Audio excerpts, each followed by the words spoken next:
أعوذ بالله من الشيطان الرجيم بسم الله الرحمن الرحيم الحمد لله رب العالمين والصلاة والسلام على سيدنا محمد أشرف الخلق وسيد المرسلين وعلى آله وصحبه أجمعين. اللهم لا سهل إلا ما جعلته سهلا. جزاك الله خير حاجة. اللهم لا سهل إلا ما جعلته سهلا وأنت تجعل الحزن إذا شئت سهلا سهلا. رب اشرح لي صدري ويسر لي أمري واحلل عقدة من لساني يفقهوا قولي. اللهم أخرجنا من ظلمات الوهم إلى نور الفهم وأكرمنا بمعرفة العلم وزين أخلاقنا بالحلم يا أرحم الراحمين. اللهم فقهنا في الدين، اللهم فقهنا في الدين، اللهم فقهنا في الدين. اللهم اغفر لنا ذنوبنا، اللهم اغفر لنا ذنوبنا وأصلح أحوالنا. اللهم أصلح أحوالنا، عافنا في أبداننا، عافنا في أبداننا. بارك لنا في أعمالنا وأعمالنا وارزاقنا وأهلنا وذوينا وأحبابنا، واجعل لنا من كل ضيق مخرجا ومن كل هم فرجا. اللهم اجعل لنا من بعد العسر يسرا. اللهم أصلح حال أمة حبيبك محمد صلى الله عليه وسلم في مشارق الأرض ومغاربها. فك الكرب عن كل مكروب من أمة محمد صلى الله عليه وسلم، أنت به عليم. اللهم انصر إخواننا المستضعفين في فلسطين، اللهم انصرهم نصرا عزيزا مؤزرا. اللهم كن لهم معينا ومؤيدا وظهيرا. اللهم انصرهم على عدوك وعدوهم. اللهم انصرهم على عدوك وعدوهم. اللهم انصرهم على عدوك وعدوهم يا أرحم الراحمين. عليك بمن طغى في البلاد فأكثر فيها الفساد. اللهم صب عليهم سوط عذاب. اللهم اخزهم بين العالمين، اللهم اخزهم بين العالمين وردهم على أعقابهم خائبين خاسئين خزايا نادمين، ولا تجعل لهم صرفا ولا نصرا. اللهم أفسد رأيهم، اللهم أفسد رأيهم واهزم جمعهم. اللهم أفسد رأيهم واهزم جمعهم. اللهم اهزمهم وزلزلهم يا رب العالمين. أنت حسبنا فيهم، نعم المولى ونعم الوكيل، نعم المولى ونعم النصير. وآخر دعوانا الحمد لله رب العالمين. أما بعد, today we're going to be continuing with our with the next sections of the chapter on Salat al-Jama'ah. We started with this section last week and we said it is one of the most important sections in all of Fiqh of Salah because there are many different situations and scenarios that come about when we're praying in Jama'ah and congregating. We're going to start today with going over the shurut and the conditions for Salat al-Jama'ah. Now, there are three critical subjects that remain. What are they? The conditions for Salat al-Jama'ah, shurut Salat al-Jama'ah, that's one. And two is Sifat al-A'imma, who is most deserving or is most suitable, I should say, for leading Salat al-Jama'ah. That's two.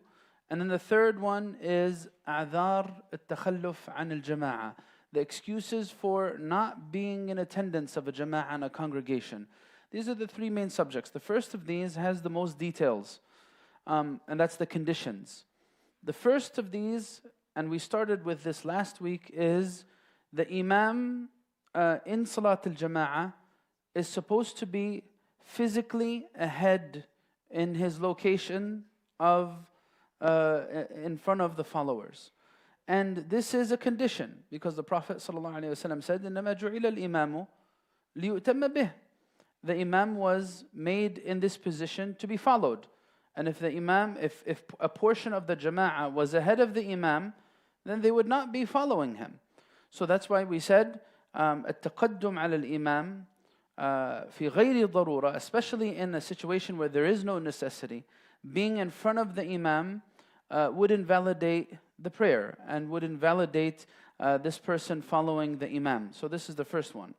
Now, being at level with the Imam, musawa, is makruh because it may lead to one accidentally going in front of the Imam, but it's not going to invalidate it. What do I consider in terms of ahead or behind?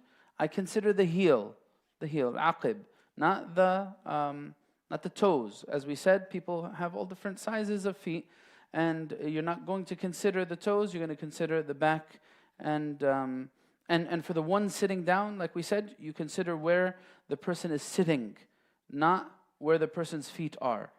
So the person's seat needs to be in line with the rest of the row, not their feet. Even if their feet are in front, that does not matter. All right. So this is the first condition in Salat al-Jama'ah.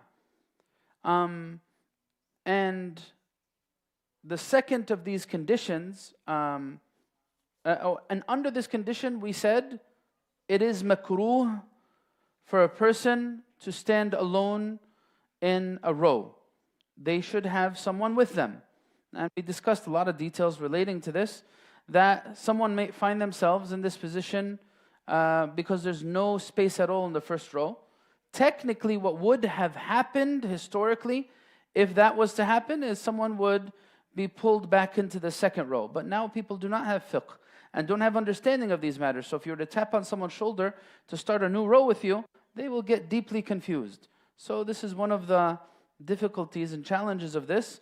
And so it's a reality, I guess, that we have to deal with and try our best to avoid as best as we can.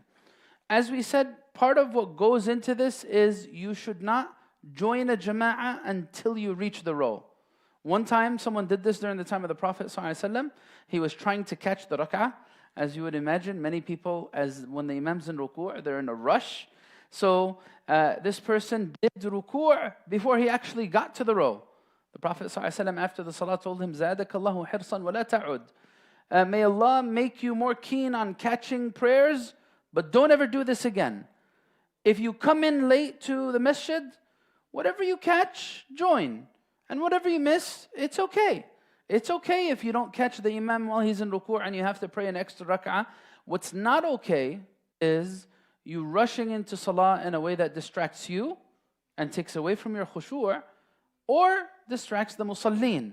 So this is something that we should be very, very mindful of as we're coming into the masjid. The Prophet ﷺ, he said, when you're going to Salat al-Jama'ah, alaykum bis-sakinati wal-waqar. Have a sense of sakina and tranquility and peace, and whatever you catch, and whatever you miss, continue after that. What's the second condition? The second condition is for me to be aware of the movements of the imam.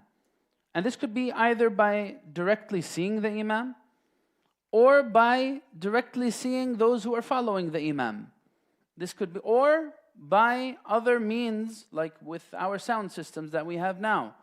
Or if people were praying in the lower level, by visual aid, by the TV. This would all be sufficient. I need to know, if I'm going to be in Salat al-Jama'ah, I need to know, obviously, the motions that the imam is making. Right? So that's an obvious one. Now, the next condition that they make is الاجتماع في مكان واحد وعدم الفاصل المكان الكبير. You can't be far away from the congregation if you're going to be joining the congregation. So what does this discount? All right. So if I need to be in the same place where the jama'ah is happening in order for it to count for me, what does it discount? The obvious thing that this was actually raised in the, especially with us having TV and radio and live stream and all that stuff. What does it discount? Can you pray at home through live stream? Can you do that? No, you can't. You can't follow a live stream in performing a fard salah. Is there anyone who said this in the past years? Yes. But is it an accepted opinion? It's a very fringe opinion, actually. Very fringe opinion. Mainstream is, if you're going to be in the jama'ah, you need to be in the same physical location. There is, in one of the schools, the Hanbali school, this idea that if you're the neighbor of the masjid,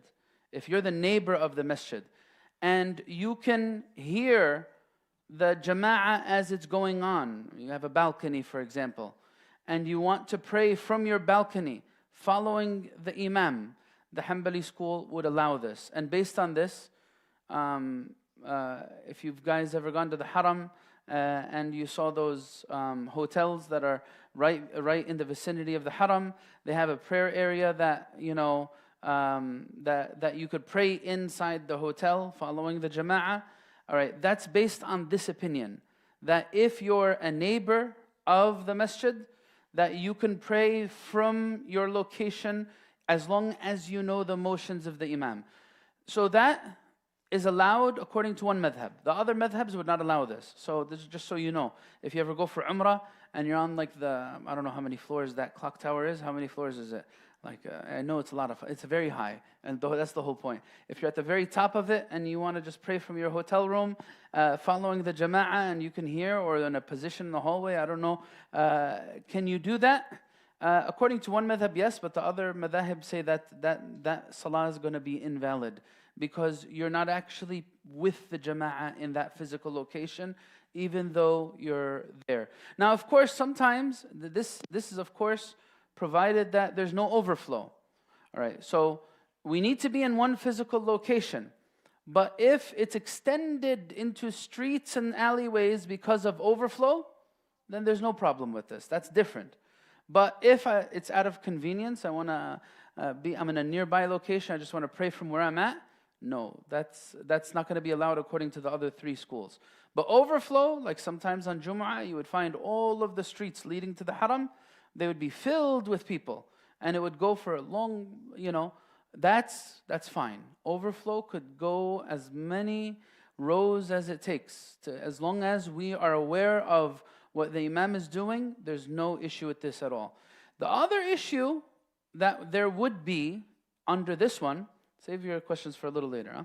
The other issue that there would be with this one, some masajid follow a model that they're two separate buildings. If it's a separate building, separate space, according to what I'm explaining to you here, this would be problematic. Like say, for example, if a smaller community has a plot of land, two houses, one house for the brothers, one house for the sisters, and they made the houses into a prayer area, right? According to this, that would be problematic. Because what? They're not in the same physical location, and like they might have sound system going from one building to the next. That would not be sufficient. That would be sufficient according to the Hanbali school, but not according to the others. Same thing, say for example, if we as a masjid, we own this structure, and we also own some of the houses across the street, and we're able to get our audio and visual to those houses, right? They're not technically part of the masjid, but we're going to use them when we have overflow, right? According to 3 out of the 4 schools, this would be problematic. According to the Hanbali school, it would be fine. So that's this third condition, that they need to be in one physical location. Now, say if we're in one physical location and we don't need all the space that we have. Say if we have like 5 brothers upstairs, it's Asr prayers, mathalan, there's no one here. And then there's like 5 sisters downstairs. Is that a problem? No, in one masjid, as long as it's all part of the masjid, it doesn't matter. Inshallah, it's 5 floors, it doesn't matter. And you have the jama'ah happening on the 1st floor, and then we have a musalla on the 5th floor. And there people are joining, but the whole thing is a masjid. The whole thing is a masjid. That's the requirement. If it's all a masjid, it doesn't matter how far apart it is because it's still one location. Right? So that's this third condition. And the other thing that they mention under this is the default in the rows. You see how the rows are about 3 feet apart, enough for you to make sujood from row to row, yani. This is something that is sunnah. It's sunnah to not al-asl adam taba'ud al-sufuf, right? The default is we should not make extra distances between the rows more than is necessary. We should only limit it to what is necessary. Meaning that, okay, say we're only 2 rows of people. Why? Sake of convenience, let's make the first row here and let's space it out a little bit. Why? Now, of course, we got used to the spacing out because of the whole social distancing thing. Alhamdulillah, we're done with that, and may Allah never take us back to social distancing ever again, Ya Rabb, inshallah. But the point is, usually, you should not create extra space. Sometimes people coming late would start in the 3rd row instead of the 2nd row. Even though the 2nd row is empty. Technically, this should not be. This is makruh. This is makruh, it's offensive. Makruh, yani it's disliked, it should not be done. And they say that, this is important to pay attention to, they say, كُلُّ مَكْرُوهٍ فِي الْجَمَاعَةِ مُفَوِّتٌ لِفَضِيلَتِهَا. Everything that is makruh to be done in jama'ah congregation actually diminishes the reward that you'll get from jama'ah. So creating extra space is one of those things that are makruh. A second thing that is makruh is starting a new row before the first one finishes, right? أَتِمُّ الصَّفَّ الْأَوَّلِ فَالْأَوَّلِ. The sunnah is that the rows should be completed before starting new rows, right? And so this is another thing that's makruh in jama'ah. Starting extra rows before the first ones finish. All right. Now, the next condition for you to get the reward of jama'ah is the intention. I need to have the intention of following. And the imam needs to have the intention of leading. Right?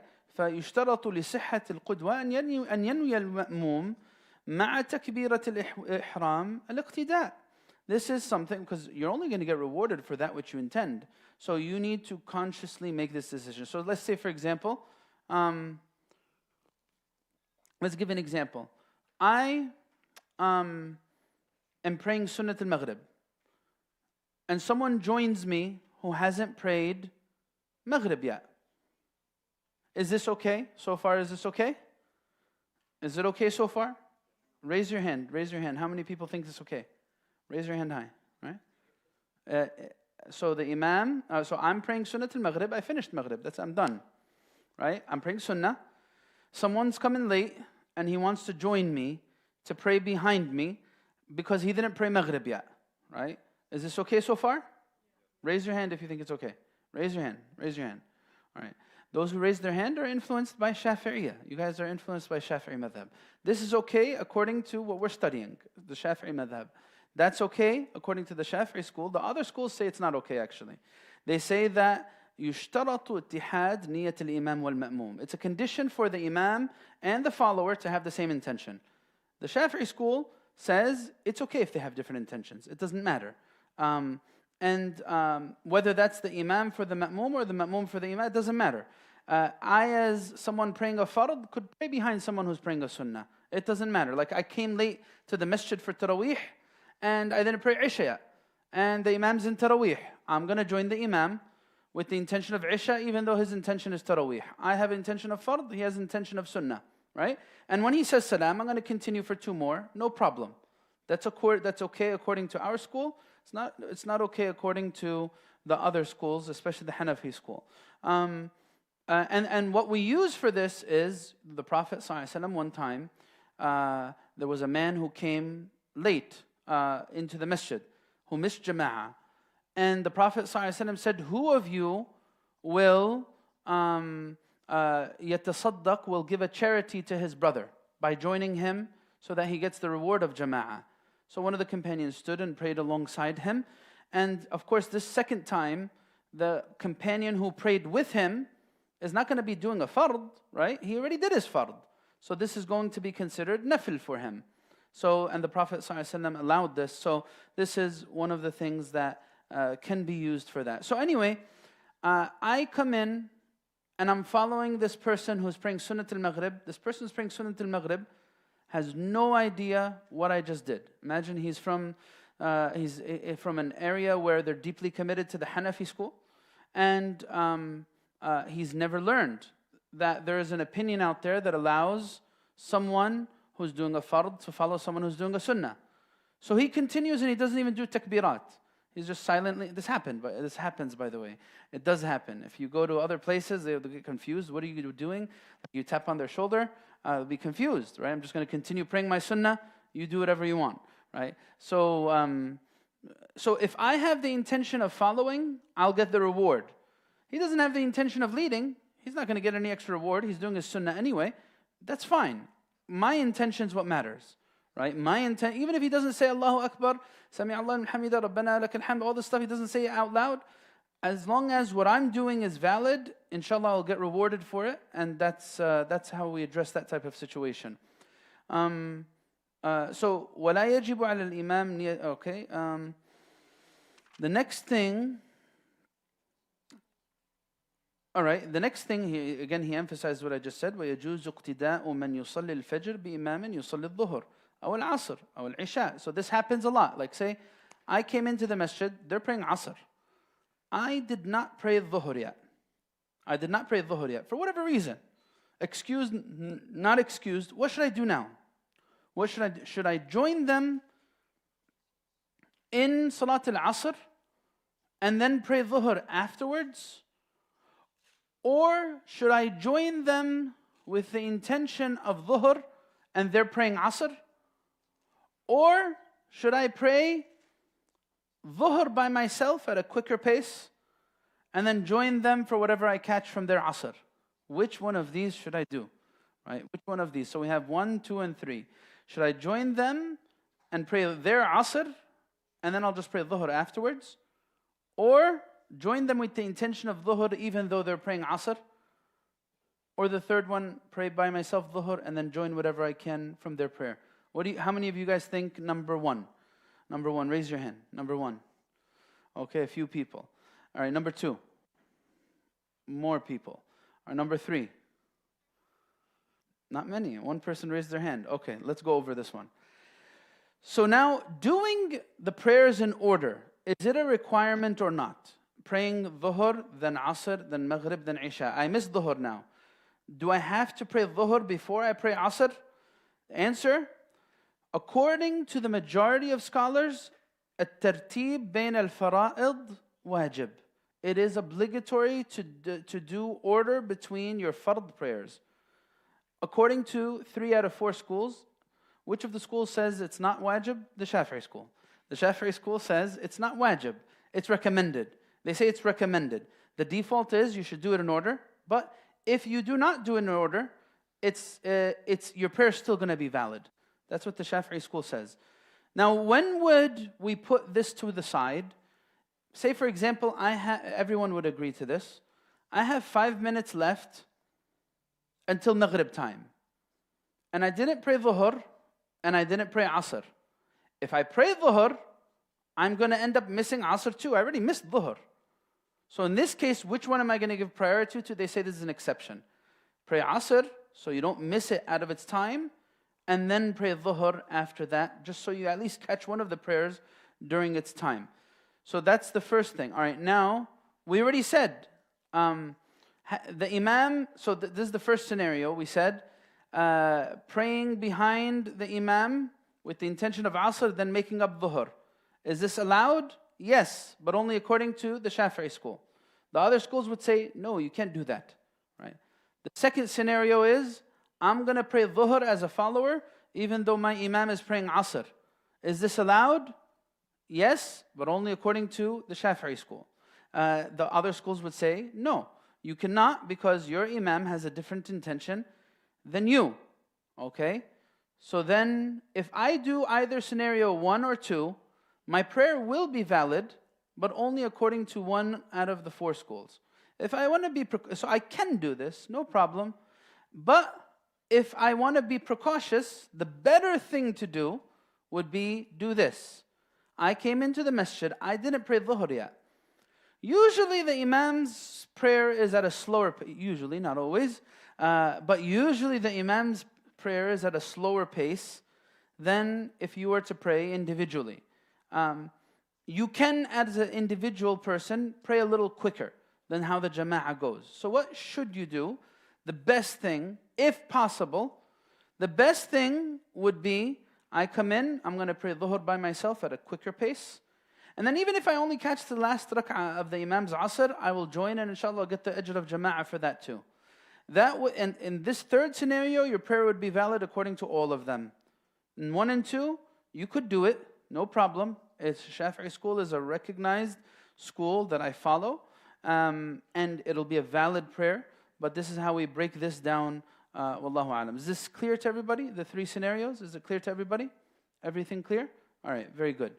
All right, now we said that the Imam needs to be in front and you need to be behind.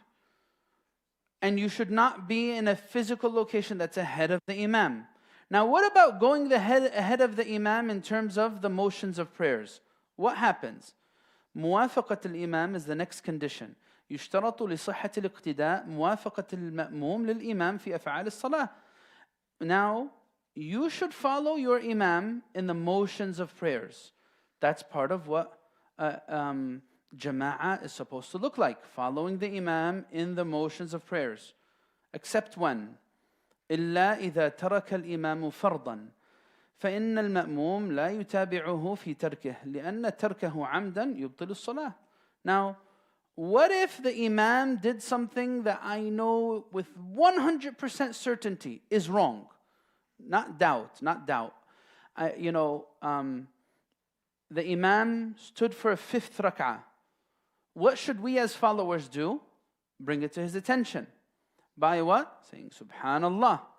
I cannot and should not just simply follow him to a 5th rak'ah, knowingly doing that.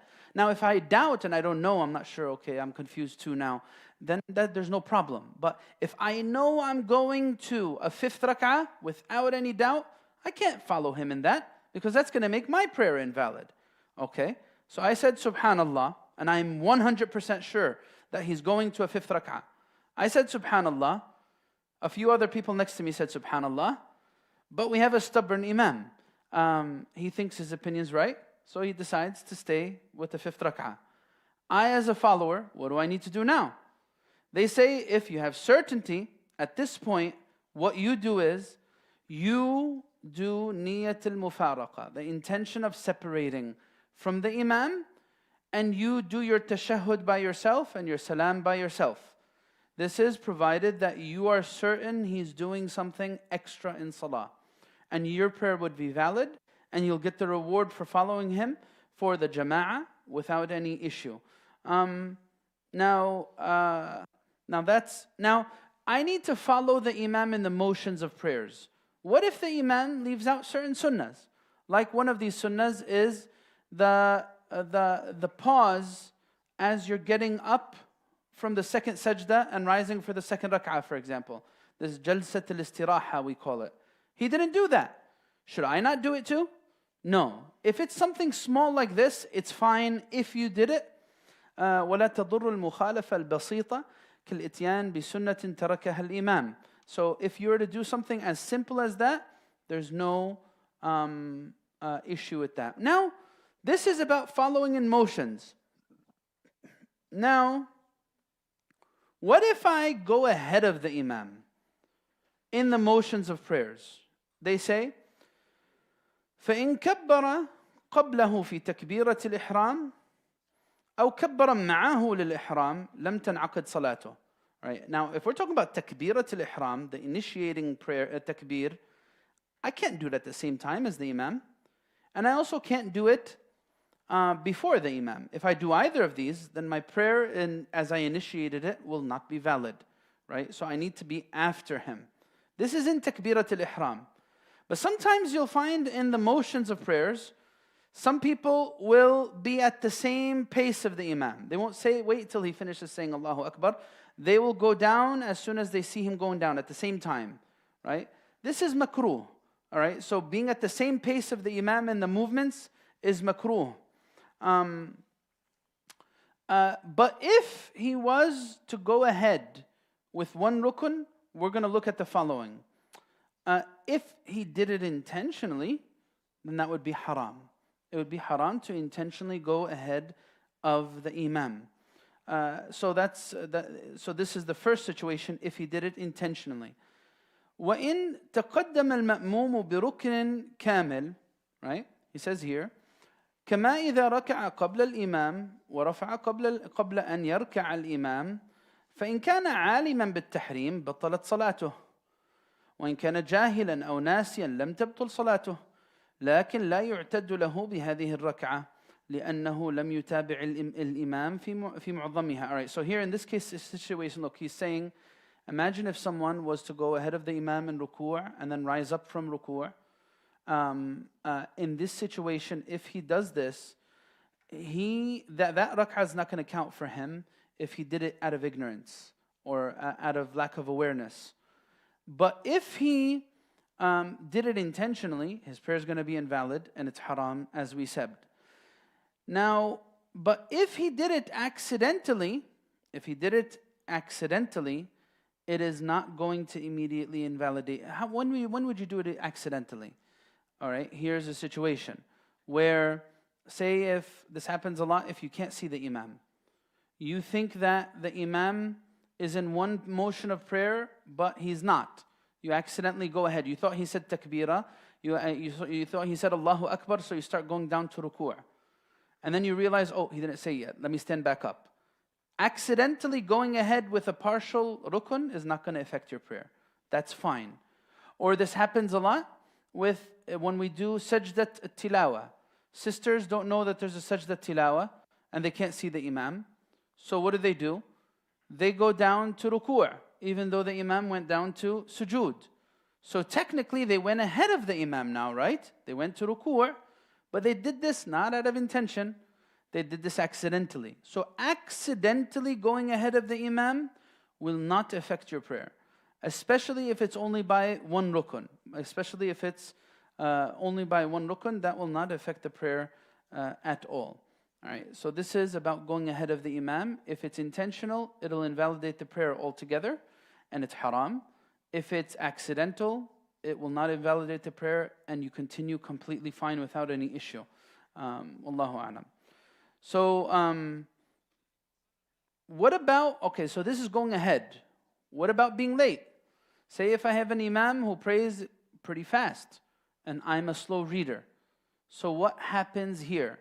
So, or I'm not a slow reader, I just want to make extra dua, right? I want to do extra dua and extra adhkar. تأخر المأموم, right? فإن تخلف عنه بغير عذر في ركن واحد لم تبطل صلاته وإن تخلف بركنين بطلت لمنافاته للمتابعة. So, let's take an example. I'm in ruku'. I'm doing a lot of different adhkar. My imam is in a rush. He says Allahu Akbar, Sami Allahu liman hamida, and he's already going down to sujood. And I'm still in ruku'. Is my prayer invalid? Right? If it's without excuse and I'm just doing extra things in prayer, then by the time he gets to sujood, right, this is going to mean that what? That my prayer is going to be invalid. Right? So because if I'm behind him by two full arkan. So I'm in ruku', he stood up, i'tidal, that's one rukun. He went down to sujood, second rukun. Right? Some of them say, no, it's not two rukuns, it's two long rukuns. The i'tidal is considered a short rukun because it's a transitional movement. So they say, if he rises up from sujood and I'm still in ruku', then it's definitely done. So there's both opinions that are there. And the reason for that is because I'm not really following him. If I want to stay in my sujood, or this might happen in sujood even more. I'm having a moment of khushu', and I'm just in this sajda, I'm taking really long, and the imam went up, he stood, and then he went down to ruku', and I'm still in sujood. Am I in salat al-jama'ah? What am I doing? I should not do that, of course. If I'm delayed because of an excuse, because I'm a slow reader, say if I'm a new Muslim, and I don't really read Fatiha very fast, I read it very slow. And my imam is a very fast imam. So I can, by the time I finish Fatiha, he's already going down to sujood. Is my prayer invalid?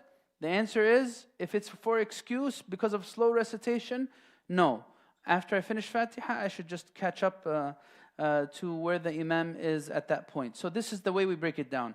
Excuse, no excuse. No excuse, it will be excusable for two rukuns, right? If I'm behind two rukuns, then my prayer is going to be invalid. Less than that, then that's fine. If there is an excuse, then there is not going to be any blame on me if I'm delayed because of an excuse like slow recitation. Tamam? These are the main conditions for Salat al-Jama'ah. Does anyone have any questions? Yes. So to clarify, so Fatiha is obviously required. Yes, it's a rukun. Yeah, I study behind a very speedy imam sometimes. Okay. And by the time I'm finishing Fatiha, they are in sujood. But it's not because I'm reading slow, I'm reading at pace. Allahu Akbar. That's some impressive speed, that means. If you're reading at pace and he gets to sujood before you finish Fatiha? So sometimes I'll start going down before I realize you said you can't be moving while saying Fatiha. So I'll get finish it, and then he's in sujood. Yes. Well, the same would apply if you're excused. So just try not to exaggerate the length of Al-Fatiha. Read it at a normal pace. But if he's just way too fast and you cannot do it at all, then inshallah that won't be held against you. All right? Any questions? Someone had their hand early on. Do they still have the question? You still have the question, Habib? I answered it? Allahu Akbar. All right. Who else? Yes. How many people have to come if you're alone in a row? How many people have to come back? to just even one person, just one person. Like this is a good question. Like say if when we're at home, we're like 5 people, 4 people could fit in the first row. In this case, instead of making it like that, where everyone's going to fit in the first row, we'll say no. Okay, we'll put 2 people in the back row and 3 people in the first row, because the sunnah is you should not be in a row alone, right? So this should be accounted for in that type of situation. Even one person is fine. One person is sufficient. Now, obviously, if we're just praying one-on-one, meaning like husband and wife, for example, then the husband's going to be in the front, the wife's going to be in the back, obviously. That's a different situation. Yes?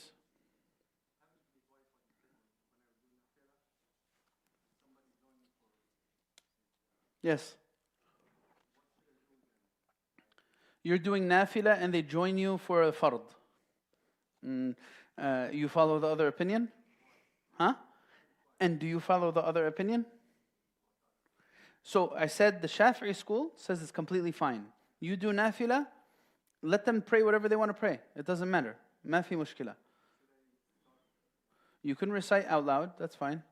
In terms of reading the surah, like say for example if it's for Maghrib, so I'm praying Sunnat al-Maghrib. Technically we don't really recite out loud in the Sunnah, right? So someone joins me for their Fard Maghrib. Do I have to recite out loud now? No. Reciting out loud is aslan Sunnah mu'akkada. It's not a requirement. I know a lot of people start doing this. They start reciting out loud. There's really no need for it. There's no need for it. I could just pray my 2 sunnahs like I normally do and do the takbirat out loud so they could hear, and that's it. It's fine. Wallahu alam. Any questions up until here? Any questions? No? Okay.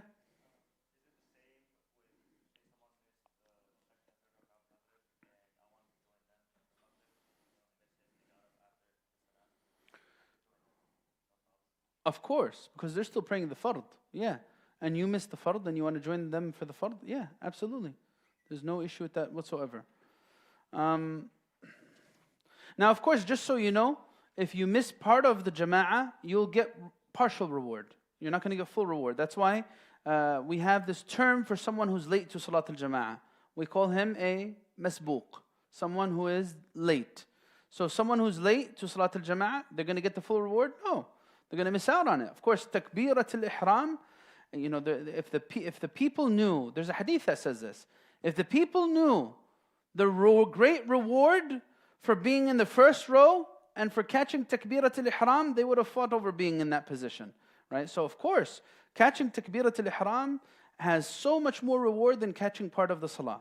But you'll still get partial reward for salat al-jama'ah in this type of in this type of situation. Tamam? All right. That's pretty much everything that I have to share for you. Of course, I'm sure there's a lot more, but those are the things for shurut salat al-jama'ah that I wanted to share with you guys. The next thing that we're going to go into is a'dhar al-takhalluf an salat al-jama'ah. Yes. Yes.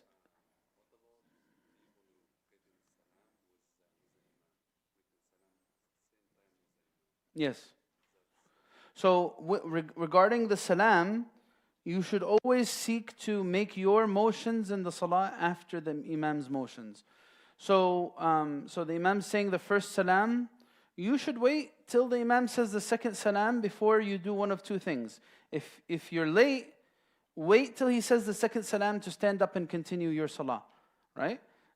If you stood up after the first salam, it's fine. It's just not the full sunnah, right? The full sunnah is to wait till after the second salam, right?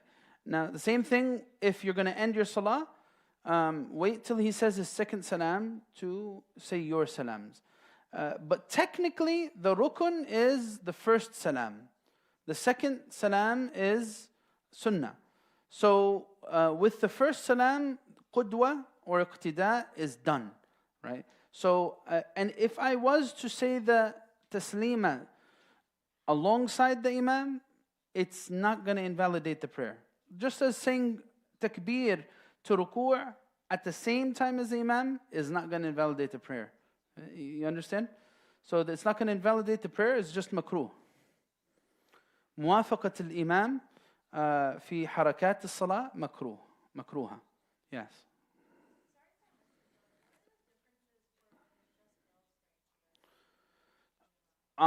When the main difference is in the position of the imam for the girls. So we take this from the hadith. So the hadith is that the imam for men should be a full row ahead. And the imam for a group of women praying, she should stand in their center. In their center, just slightly ahead of the rest of them. That's what the Prophet ﷺ said. It's a hadith. Yeah. Yes. And that's the main difference. Like about reciting out loud, no issue with that whatsoever if the entire congregation is all sisters, right? There's no issue with that whatsoever. Yes. And then, the other thing that, I didn't do that on purpose. The other thing that you wouldn't do in a congregation of sisters, you would not make adhan, of course. You would only make iqamah, just the iqamah. Yes. Go ahead, now you can ask the question.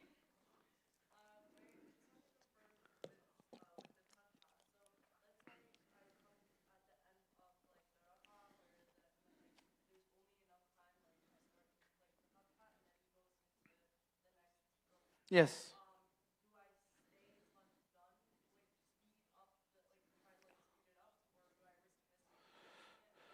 So the surah after Fatiha is not a rukun, just to be clear. It's a recommended thing. So if you're saying if he goes to the next surah or if he goes down to ruku'. Did I join late?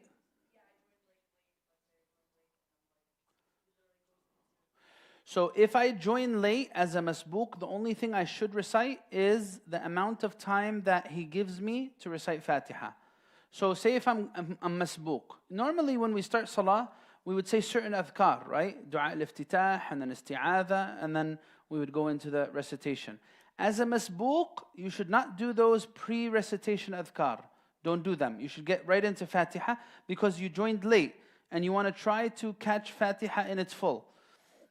If you do that and you don't have enough time to recite the full Fatiha, then khalas. You do ruku' when he does ruku' because you are masbook. If you're just a slow reader, then no. Stay reciting until you finish, then do ruku'. All right? That's the difference between the two. Yes?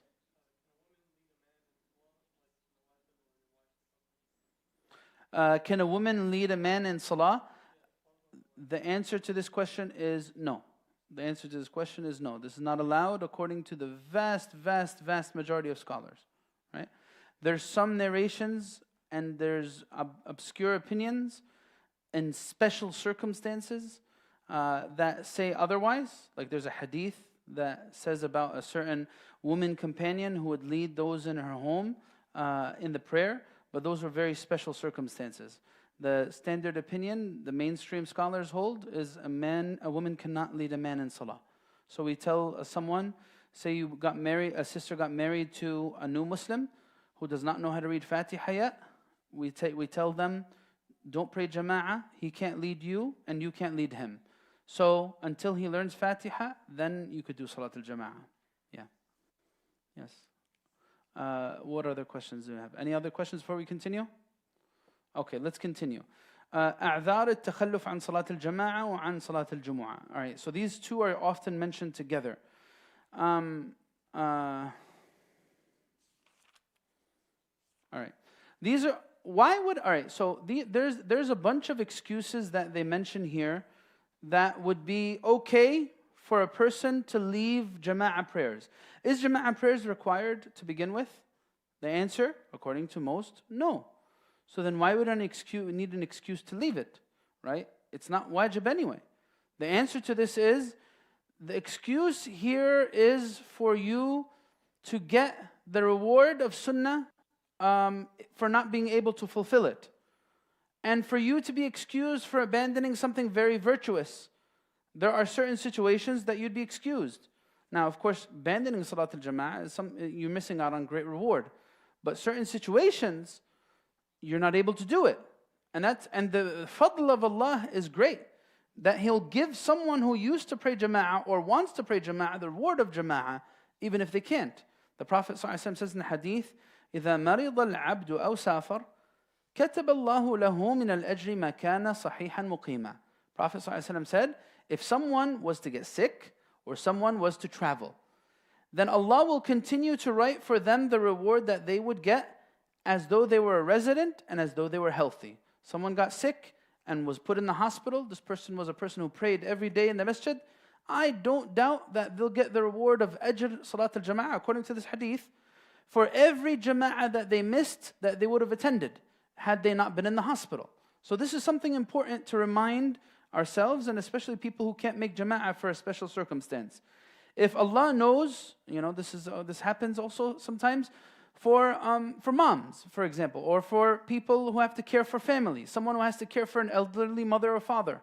These are all different situations. Like, I want to go to jama'ah so bad. My heart's attached to the masjid. I'm so used to praying in jama'ah in the masjid. But I have an elderly father at home who can't care for himself. And I'm forced to miss jama'ah for an extended period because there's no one to take care of him but me. Guess what? Inshallah, Allah will give you the ajr for salat al-jama'ah for all of this time that you missed it. You would be surprised. We're going to mention one of these examples. This even applies to Jumu'ah. Say, for example, I have a relative who's terminally ill on their deathbed, and they need someone next to them, even though there's a nurse. Say there's a nurse who could take care of all the meds that they need and all that. But they need someone to be there to comfort them emotionally. And it's Jumu'ah time, and I'm this person who could fill this void for this, my mother, my father, whoever else it is. Am I excused from attending Jumu'ah so I could stay next to my father as he's on his deathbed with his terminal illness? The answer to this, yes. That's an excuse for abandoning Salat al-Jumu'ah even, as we're going to go over. But again, of course, we need to be mindful. We should not apply hawa here. This is in special circumstances. We're talking about someone who may pass away at any moment, and they need someone to be there to fill a void for them. And I'm going to feel guilty. Oh, it's Jumu'ah, but my father is any minute, he might pass away. Should I leave him? Or should I go to Salat al-Jumu'ah, or should I stay with him? Can I stay with him? The answer is yes. This is one of the things they discuss in this section. So, but here's the thing. The Prophet ﷺ was very strict with the companions about attending Salat al-Jama'ah. May Allah forgive us. We're full of shortcomings. Look at this. Sayyidina Abdullah ibn Maktoum came to the Prophet ﷺ to ask him for an excuse for abandoning Jama'ah. Abdullah ibn Maktoum is a blind companion. And he said, for Fajr prayers, I do not find someone to help guide me to the masjid. And for that reason, I can't make it to the masjid for Jama'ah. So the Prophet ﷺ told him, هل تسمع النداء? Are you close enough to hear the voice of the mu'adhin? So he wasn't living far away from the masjid. Imagine that. There's no loud speakers or anything like that. But anyway, he said, do you hear the mu'adhin? He said, yes. So the Prophet ﷺ told him, فَأَجِبْ. Answer the call of the mu'adhin. Why did he say this? Of course, Abdullah ibn Maktoum is not a normal person. He's a very special person. The Prophet ﷺ held him to a higher standard. I'm not going to give you an excuse to abandon Salat al-Jama'ah. Imagine someone who has everything afforded to him in terms of luxury and ease and could attend Jama'ah with no issue whatsoever and chooses not to. This is a reminder as we're about to mention these excuses. What are some situations where there was excuses during the time of the Prophet ﷺ? On a cold, dark night. That's one situation. The hadith says that when it was, that there was a situation which the Prophet ﷺ told the mu'adhin to go out and make the following call. Make the call, صلوا في الرحال صلوا في الرحال يأمر المؤذن إذا كانت ليلة باردة ذات مطر يقول ألا صلوا في الرحال ألا صلوا في الرحال. Prophet ﷺ would tell the mu'adhin to say, pray in your homes. Pray in your homes. Right? If in a cold, dark night when there was rain. So this is a situation that the Prophet gave this excuse. Like, so say for example, we have a snowstorm. and the masjid wants to make a decision to close the masjid for Salat al-Jama'ah. Is there something philosophically wrong about doing this? Like, how could you close the masjid during a snowstorm? Answer, no, you can. There's no problem. The Prophet ﷺ did this himself. He told the companions to pray in their homes. This is a udhr am. When we talk about these excuses, there's general excuses and then there's specific excuses. Like a general excuse that we had was when COVID started. COVID started and people were we didn't know what we were dealing with, and the masjid was closed for an extended period of time for Jumu'ah and Jama'ah because there was great fear of what COVID could become. Contagious, infectious, all that other stuff, and being sick. So this is considered udhr am, a general excuse, right? So this is that type of situation. Now, what are the specific excuses that are to individuals? One of them is illness that makes it difficult to walk to the masjid. الْمَرَضَ الَّذِي يَشُقُّ الْمَشْيُ مَعَهُ. All right, so if it's too difficult for illness or for fear, this is the second one, then it would be excused for them. And this, what do they use as evidence for this? The Prophet ﷺ did this himself. When the Prophet ﷺ was in his last days, there were certain situations as he was experiencing sakarat al-maut ﷺ, when he could not even go out to pray. And what would he say? Muru Aba Bakrin falyusalli bin nas. Tell Abu Bakr to lead the people in prayers. So this shows us if the Prophet ﷺ did it in this illness, and he was next to the masjid, literally next to the masjid. So if someone is very ill and they cannot walk, this is an excuse for not going to Salat al-Jama'ah, whether it's for the normal Jama'ah or Jumu'ah. That's another one. Another excuse that they mention is hunger or thirst that are very extreme that would stop someone from having khushu'. There's a hadith in which the Prophet ﷺ said, لا صلاة بحضرة الطعام ولا هو يدافع الأخبثان. The Prophet ﷺ said this. All right, so of course, we should be careful of hawa. But again, if I'm extremely hungry, and I know that if I pray right now, I'm not going to have any khushu'. But if I don't go out to pray right now, I'm going to miss the jama'ah. If I choose to stay to eat, there's not going to be any blame on me for doing that. Now, of course, this is provided that I'm not in the masjid. I'm talking about, like, say if you're at home and you're guilty.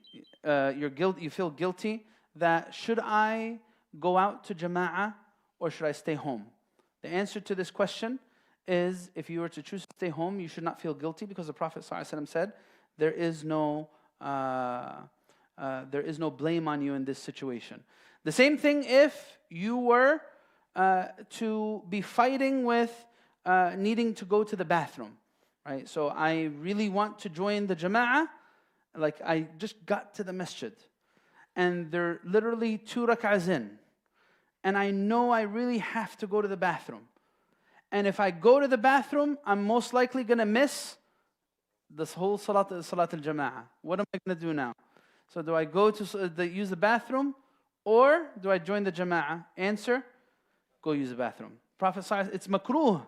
This is what, praying while you're fighting the urge to use the bathroom is makruh.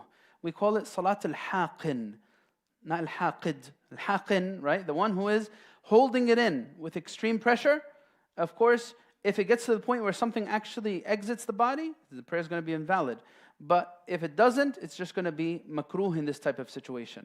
So no, tend to your need first, and then Allah will give you the reward.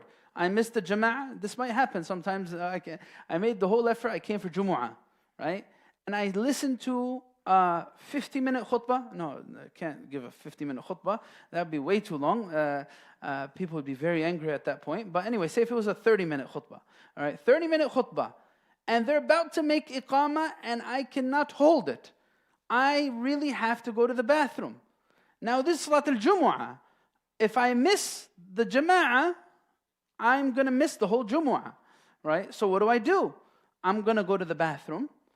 And if I end up missing the jama'ah, I'm not going to be sinful in any way. I'm going to have to pray dhuhr, 4 rak'ahs. If I miss the ruku' of the second rak'ah, I've missed Salat al-Jumu'ah. Right? So if I go to the bathroom, I come back, the Imam rose from ruku' of the second rak'ah in Salat al-Jumu'ah. He said, Sami' Allahu liman hamida. Now I've missed Salat al-Jumu'ah. So I could join him, but still I would have to continue 4 rak'ahs. This is an excuse. Tend to your need. You won't get any sins for tending to your need whatsoever. And inshallah, Allah will give you the reward of jama'ah that you wanted to attend. All right. What else? What else do we have here? The next one is at-ta'ahhub lis-safar. Being consumed with preparing for travel. In this type of situation, if I miss Salat al-Jama'ah and I would have normally attended it, like say if I normally go to Isha every single day, but I'm busy with preparing for travel and I can't. Inshallah, I'll get the reward of Salat al-Jama'ah because I can't go to Jama'ah. I'm about to travel in an hour or 2 hours or whatever it is. This next one, this is an interesting one. Aklu dhi rihin karih. This is another excuse for missing Salat al-Jama'ah. The Prophet ﷺ said in the hadith, من أكل بصلا أو ثوما أو كراثا فلا يقرب مسجدنا. The Prophet ﷺ, he said that whoever eats onions or garlic or something of that sort should not come near our masjid. And the Prophet ﷺ said in another variation of the hadith, فَإِنَّ الْمَلَائِكَةَ تَتَأَذَّى مِمَّا يَتَأَذَّى مِنْهُ بَنُو آدَمَ. Angels get disturbed by what human beings get disturbed by. So if someone had just like a ton of garlic in their mouth, then they shouldn't come to the masjid. In fact, they say that it is makruh for this person to come to the masjid and their scent is as it is because it causes a disturbance not only for the angels, for the people praying also. So this is a prohibition from the Prophet. فَلَا يَقْرَبَنَّ مُصَلَّانَا. Another variation of the hadith. Don't come near the masjid. You want to eat garlic? Eat it on your own. Don't let everyone next to you in salah eat it along with you, right? With the smell, yani. So this is another one. There is when we're talking about this excuse, these excuses, some of these excuses are excuses that allow us to combine prayers. The details of combining prayers are going to come when we talk about the traveler prayers, not now. When we talk about the traveler prayers, we're going to talk about this in detail, bi'idhnillah. But in general, the excuses that allow us to combine prayers are rain. But what type of rain? It needs to be substantial enough rain that it would wet the clothing. Meaning it can't be a mist. It can't be drizzle, very light rain. And some of the scholars make a requirement for this rain that it needs to be in the night prayers, Maghrib and Isha. It can't be in the day prayers. The ones who allow combining Dhuhr and Asr and Maghrib and Isha for rain, the Shafi'i school. I'm going to make you guys like the Shafi'i school after today with all these excuses, right? So the Shafi'i school is the only school that actually allows combining between Dhuhr and Asr for rain. The other schools don't allow this. They allow it for the night prayers. Or some of them. The Hanafi school does not have combining whatsoever. And the Maliki school has it for the night prayers if it's substantial enough rain. So that's about rain. And another thing that's like rain, snow. That's if it's a substantial enough amount. And a third thing that would allow someone... So these first two, they're in Jama'at al-Masjid. You can't do Jama'ah outside... you can't do Jama' for these causes outside of Jama'at al-Masjid. Right? Like say if it's raining really hard, I say, all right, you know what? I'm going to go pray in the masjid just so I could combine. Can you do that? No. If you're praying alone, like they already prayed Dhuhr, I missed Dhuhr, and it's raining really hard, and I just came to the masjid, I want to pray Dhuhr and Asr combining. Can I combine all by myself? Answer, no. Can't combine all by myself. No, it needs to be with jama'at al-masjid, the congregation of the masjid. That's when I could combine. The only one that doesn't apply to this is, well, obviously travel is its own thing, but some of them say that you could combine due to illness, if it's a tough illness. Like say if I have this bad illness, it's extremely exhausting, and my body's extremely exhausted, and I just can't find the energy to stay awake for the next prayer. So some of them say this is an excuse to combine the prayers. But we'll talk more in detail when we get to that section, inshallah. So so we said at-tamrid is another situation. If I need to tend to the medical needs of someone else in a situation, that's an excuse for abandoning jama'ah. And then another situation would be if I have something like diarrhea.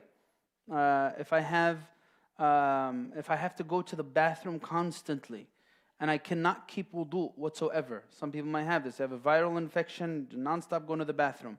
I can't even make it to Salat al-Jumu'ah. If I go to Salat al-Jumu'ah, I'm literally going to be the whole time back and forth to the bathroom. So you'd be surprised, but they mention Salat al-Jumu'ah, this type of thing, where you'll be non-stop needing to tend to your needs in the bathroom, that this would be an excuse for even abandoning the Salat al-Jumu'ah. If it's severe enough, not if it's not severe. I'm talking about something severe, where I have a viral infection, non-stop going to the bathroom, and I just can't stay sitting down even for a few minutes. In that type of situation, we tell the brother, Jazakallah khair for your hirs. You don't need to attend Jumu'ah, right? You don't need to attend Salat al-Jumu'ah, even in that type of situation. That's that's pretty much everything for the excuses. Does anyone have any questions about that? We're close to finishing for today. 10 minutes and we'll be done, inshallah. Any questions? Any questions? Yes?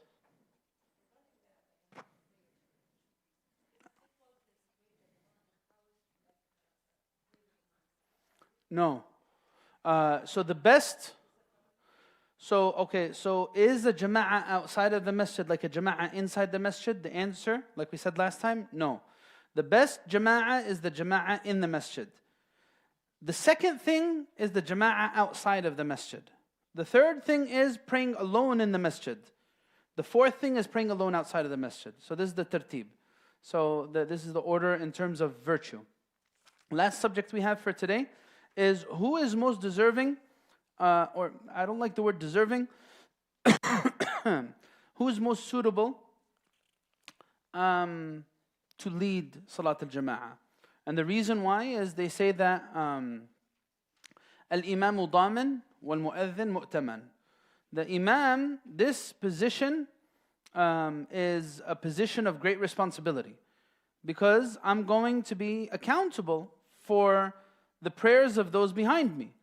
Meaning that if I'm not knowledgeable or if I'm not devoted enough, and if I do something that messes up Salat al-Jama'ah, then I may be accountable for messing up the Jama'ah for everyone else. So I should be very mindful. The Prophet ﷺ's hadith here says that the Imam is damin. The Imam is damin, the Imam is liable. And the mu'adhin is mu'taman. The mu'adhin is entrusted. So the Imam is a liable position. There's liability in it, right? So now when it comes to sifat al-a'imma,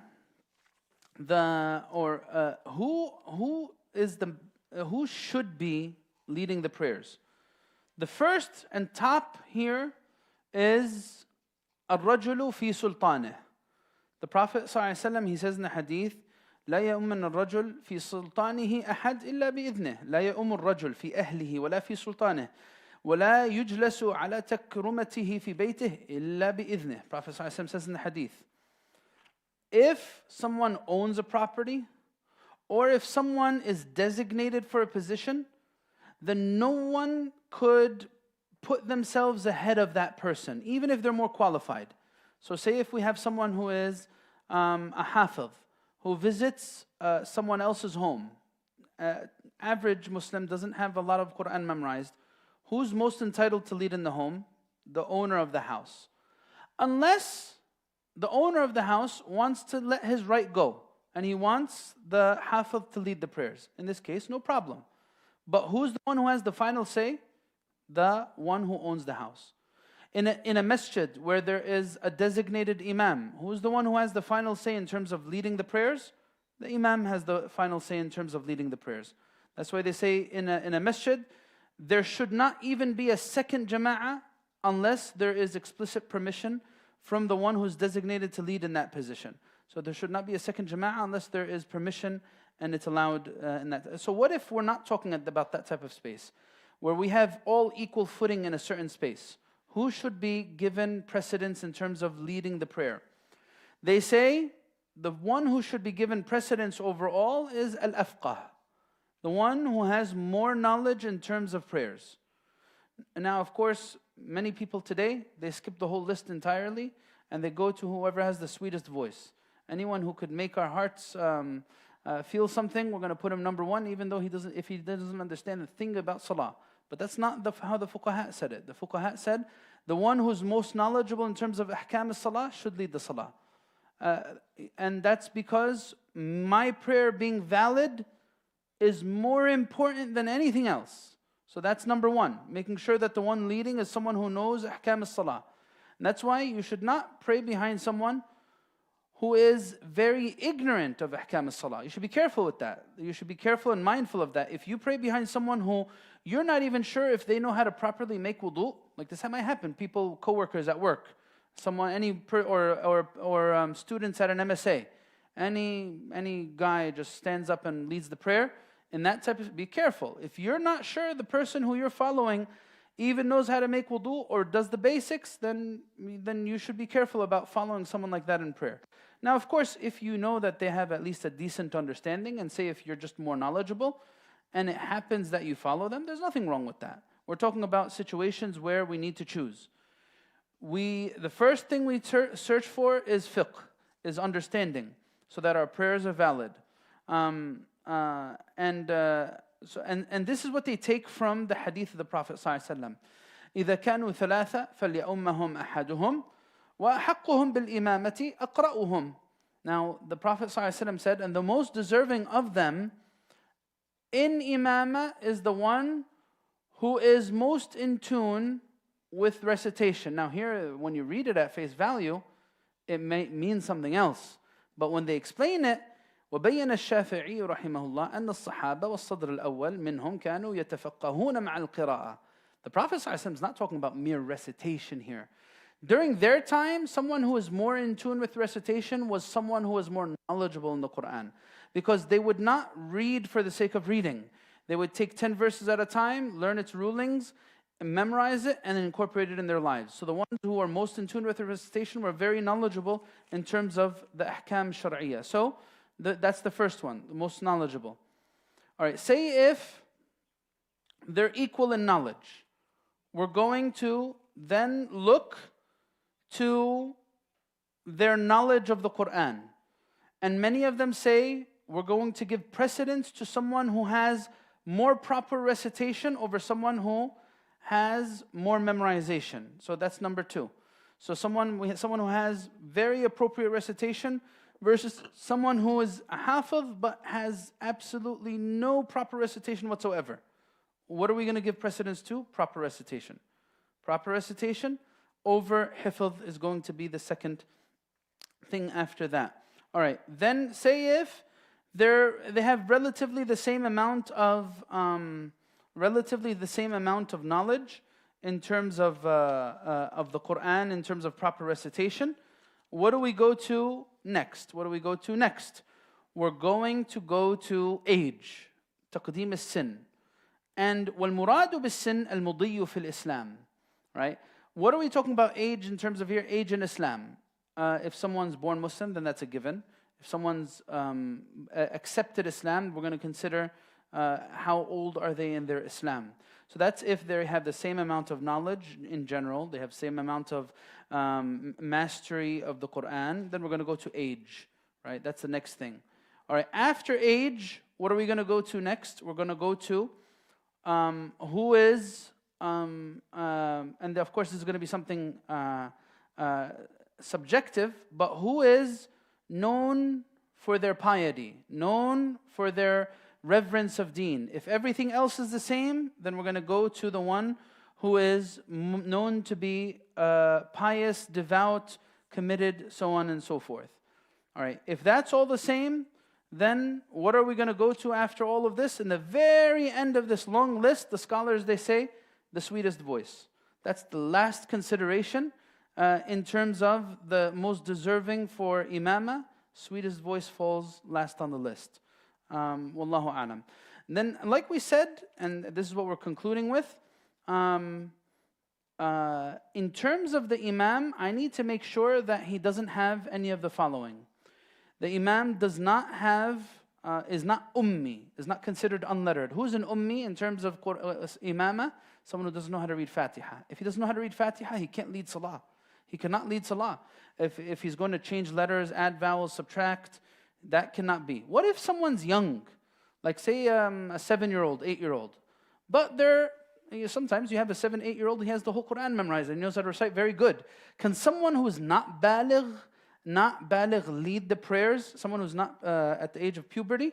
The answer to this is yes. There is a hadith that says, this is Amr ibn Salama, he says, أممت على عهد رسول الله صلى الله عليه وسلم وأنا غلام ابن 7 سنين.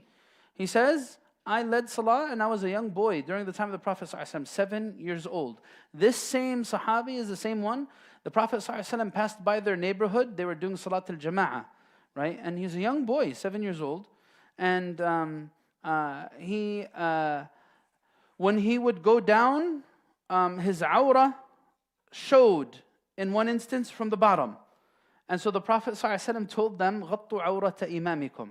As a young boy, make sure his awrah is properly covered, right? So this is inappropriate. So this is the situation it shows us. But who's more deserving to lead? A young boy or an adult? The answer, the adult is more deserving to lead, even if the young boy is a hafiz, even if the young boy has proper recitation. Imamat al-baligh awla min imamat al-sabi. Now the other situation here, what if someone's sitting down? Can someone sitting down lead those who are standing up? This is a difference of opinion among the scholars. The Shafi'i school, I'm going to make you guys love the Shafi'i school today. Other classes you are going to start hating the Shafi'i school, but this class you will love the Shafi'i school. And again, each madhab has certain things that make it unique in certain masail.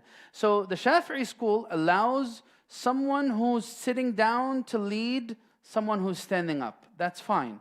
And they use the hadith of the Prophet ﷺ. They say it's not exclusive to him. النبي صلى الله عليه وسلم صلى في مرض موته قاعدا وأبو بكر والناس خلفه قيام. Right? So they interpret this. Some of the scholars, they say this is exclusive to the Prophet ﷺ.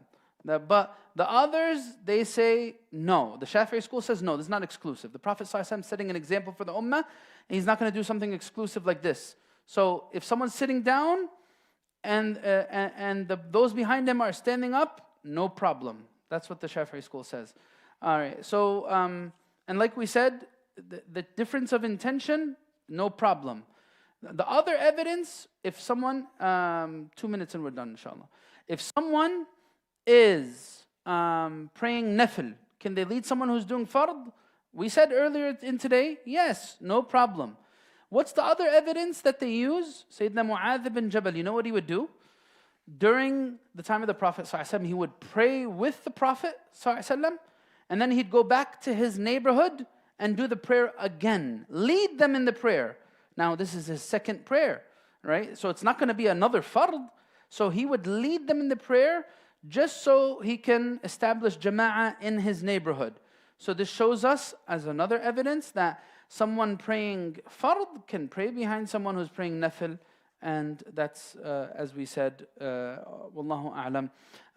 And these are the main things, guys, in this section. I know it's a very vast section, but that's the main things that we have in Salat al-Jama'ah. And with that, we're done with this section altogether. The next time that we meet, if you look at your book, this is your book, by the way, a lot of this information that I said, you will find in the book. But a lot of it you'll not find there, actually. There's a lot more detail that I shared with you than is actually in the book. Or actually, sorry, this section is actually, I remember now, it's pretty short in the book, actually. Very short. In general, you'd find a lot of information in the book, but in this section specifically, it's very short. It's only a page and a half in the book, right? Only a page and a half in the book. So we're going to go back to the book now. Next time we meet, we're going to be going over one of the most asked about subjects in Salah, and that is travel prayers. And we're going to go over that inshallah next Tuesday. Just to give you an outlook, we're going into December. So next week is the 5th, then the 12th, then the 19th. The last class before winter break is going to be on the 19th, inshallah. So we're going to have 3 more classes, and then we'll pause for winter break after that, inshallah. Anyone have any questions before we close? Yes.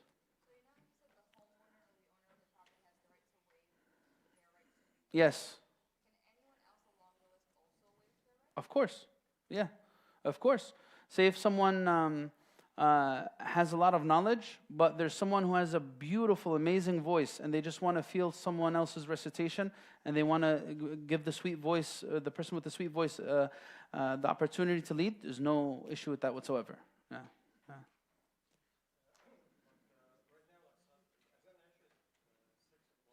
Okay. Yes.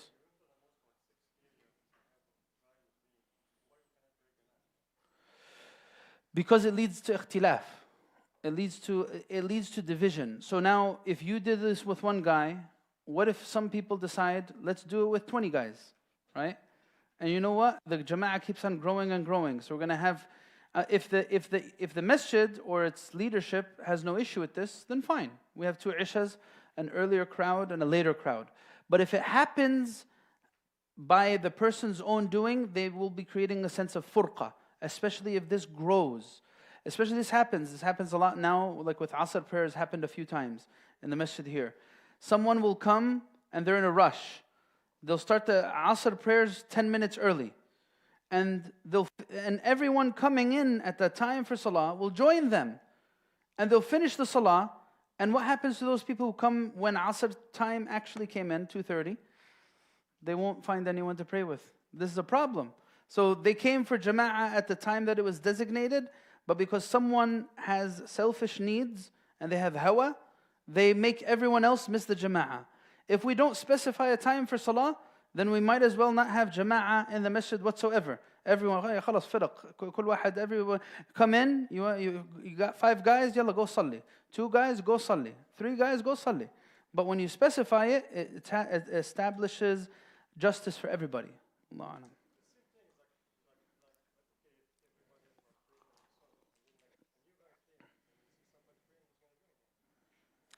Well, that's why we tell you, I advise people all the time, if you're going to pray, say you can't wait until the iqamah time, you're in a rush, you can't wait 10, 15 minutes. What do? Don't pray in the middle of the masjid. Make everyone think that you're praying Salat al-Jama'ah. Pray in the corner. And if someone happens to join you, then khalas, what are you going to do? You can't hit him on the head.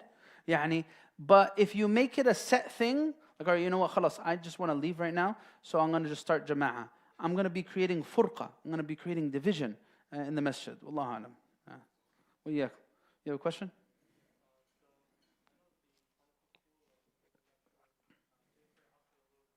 Yes. Yes.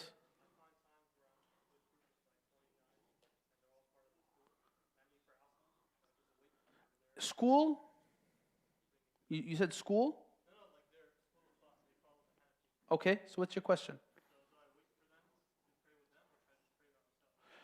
If you pray with them, you'll get more reward because the reward of jama'ah is bigger. But if you can't wait and you want to pray alone, no blame. No blame on you, inshallah. So it's fine, yeah.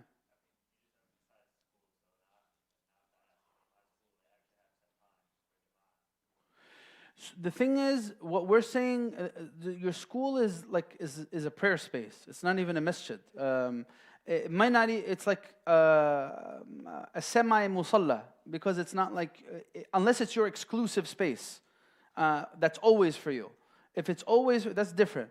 So in an MSA, for example, if they use a cafeteria, for example, that rule is not going to apply. Where we have to stick because there's no imam, there's no masjid, there's no leadership. It's an open space that's free to everyone to pray.